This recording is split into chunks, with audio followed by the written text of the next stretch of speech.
احنا اللي عملنا حلاوة مولد النبي الصحية اللي تمشي معانا في الدايت، الدايت مش حرمان. احنا هنبسط كل حاجة، انا واحدة بحب اكل الحلويات، فانا بقى هخترع في الحلويات. يلا بينا نسمي الله ونصلي على الرسول، بس ما تنسوش اللايك والشير وتفعلوا الجرس في قناتي، ده حياتي وده شغل. يلا بينا نسمي الله ونصلي على الرسول عليه افضل الصلاة والسلام. هنجيب بقى حله بتاعتنا قطوسه، هننزل فيها ب4 معالق كبار من عسل نحل، هنرفعهم على نار وسط، هنسيبه بقى على النار لحد ما يغلي غلوته بصوت كده في خلال دقيقتين. احنا بقى معانا كوبايه من السوداني، كوبايه من السمسم، كوبايه من الحمص، كل ده متحمص اصلا نص تحميصه، فاحنا هنرفعه على النار عشان نطلع الرطوبه منه، بس عايزين نسخنه بس نطلع منه الرطوبه عشان يدينا القرمشه معانا واحنا بنعمل الحلاوه. هننزل الاول بالسمسم، هنقلبه على النار كده. السمسميه خلصت معانا، عملنا بقى السوداني وبنعمل في الحمصيه. الشربات اول ما غلي معانا كده بالشكل ده كده، هننزل بنص معلقه صغيره من الفانيليا السايله، وهننزل برشه ملح، هنقلبهم كويس، وهننزل بنص معلقه صغيره عصير ليمون، يعني في حدود نقطتين كده. هنختبر بقى بعد شويه كده، بعد ما يغلي غلوتين هنختبر الشربات بتاعنا.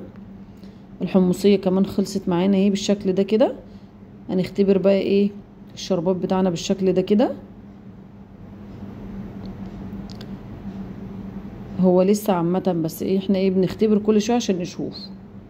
بصوا لسه بتشد شويه، فاحنا هنسيبه كمان لمده دقيقه.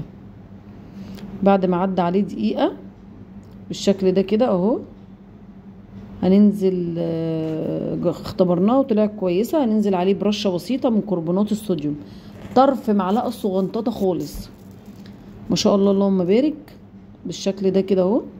هنجيب بقى صينيه فيها ورقه من الزبده، فيها ورقه زبده ودهنينها بزيت، ده زيت ذره. هننزل بقى بجزء من كميه الشربات على السوداني بتاعنا وهنقلبه كويس. لازم نقلب لانها سخنه كمان جدا.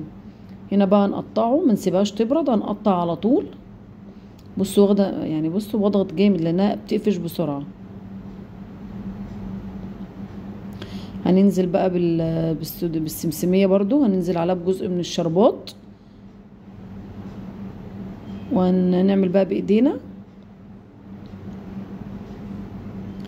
عشان تندمج بالعسل بتاعنا. شايفين اهو بالشكل ده كده، بنقطعها وهي سخنه عشان لو نشفت مش هتعرفي تقطعيها. ننزل بقى بالحمصيه. ايه رايكم؟ الدايت مش حلوين، هناكل كل حاجه في الدايت. هنقطع بقى الحمصيه بالشكل ده كده اهو. انا عايزه اقول لكم والله طعمها تحفه، امشوا على نفس الطريقه وهتعجبكم قوي قوي قوي. الناس اللي بتعمل دايت ان فاكره نفسها تتحرم، لا احنا مش هنحرم نفسينا.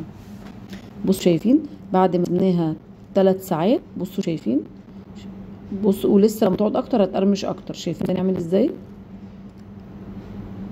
الكسره. ما تنسوش لايك وشير وتفعلوا الجرس في قناتي.